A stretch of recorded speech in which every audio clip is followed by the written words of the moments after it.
Hi and welcome back to another episode of Rick's Garage. So if you want to know how to remove the wheel bearings or hub flanges from your hub carriers, then you've come to the right place. Also, if you're interested in using POR 15 paint and you've never used it before, then this could be a good video for you. So yeah, without further ado, let's get stuck in. See you in a bit.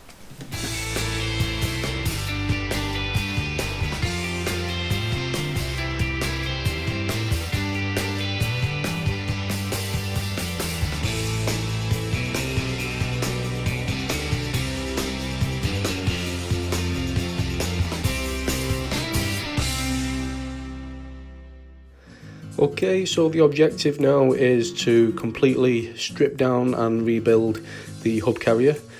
The process is removing the hub, removing or pressing out the wheel bearing and pressing a new bearing, but not just that, we're going to clean up and completely refinish the carrier itself. So ultimately it should look like this one that I've already done. So yeah, I'm sure you'll agree it looks a lot better than the original. The hub flange is actually lacquered as well to help keep that nice finish on there.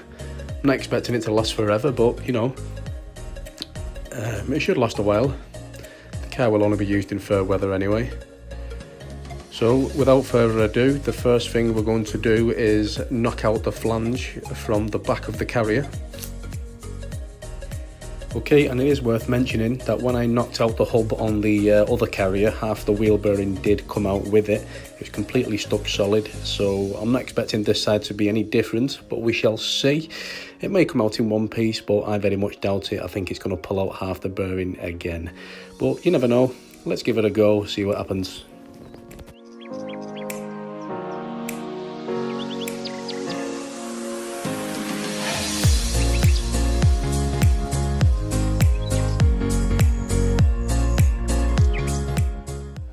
Well, there you go. Half the bearing came out with this one as well, stuck to the flange, but never mind, we're going to replace this anyway. Okay, so the next job is to remove the circlip from the back of the bearing. Obviously that holds the bearing in place, and then once we do that, we can turn it over, put it in the press and push the bearing out through that way. So let's get that circlip removed. Okay, so the circlip pliers I use are these ones. Nothing special, these cheap US Pro ones. These are 9-inch. They've done fantastic for me over the time I've had them. Really didn't cost much at all. Now, to remove this circlip, it really does take a tremendous amount of force, to be honest. It's best levering out with a screwdriver as well. Okay, so once we get it started, we can just pry it around and it should pop out, revealing the other half of the bearing. Okay, and onto the press. This is what I'm using. Didn't cost much, about 80 quid on eBay for the 12-ton press. It's been brilliant, to be honest, but unfortunately I lost the footage of me pressing out the bearing, but I will take footage of putting the new stuff back in, so stay tuned for that. Okay, so that was really tough to remove. That was well and truly stuck in there. I managed to press it out a little bit, but the rest I had to knock it out with a lump hammer to free it up. It was an absolute swine, but it came out, I would like to say in one piece, but it came out in a few pieces. But there you go. Anyway, it's out. That's the main thing. Let's crack on. Now, for the rest of this video, I'm just going to let the video roll and enjoy.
Okay guys, so there you go, job done. That's the one we've been doing today. Hope you'll agree. It's turned out very nice. They look smart when they're on the car. At the end of the day, you know, yes, they are only hub flanges or hubs, but you know, I wanted to carry on from the rest of the car. This is the route I wanted to take with the car. Really pleased with them. I hope you found this video useful too. So anyway, if you enjoyed this video, then please give me a like and subscribe. Please feel free to click the bell icon below. And once again, as always, thank you very much for tuning in. I shall see you in the next episode. Thank you. Cheers. Bye.